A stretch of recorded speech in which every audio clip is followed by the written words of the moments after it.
In front of me is OnePlus Pad, and today I would like to show you how you can operate App Cloner.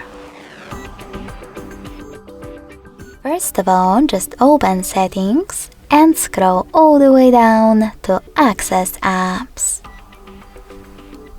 Then click on App Cloner.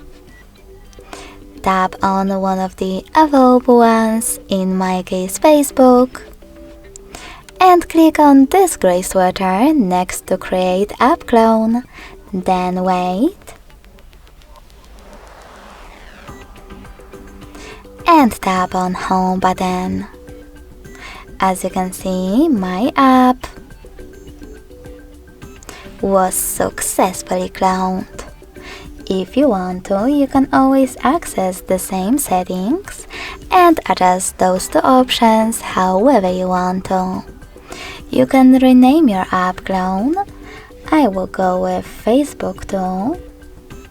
And save its new name by tapping on Save. And adjust when using quick functions by applying the best option for you. In my case, open Main app.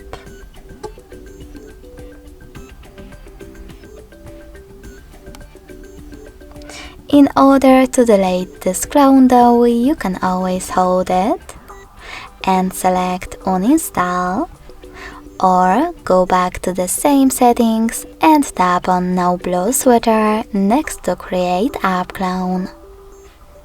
Wherever you decide, tap on Delete in the pop-up. Thanks so much for watching. If you enjoyed this video, don't forget to leave a like, comment and subscribe. Bye!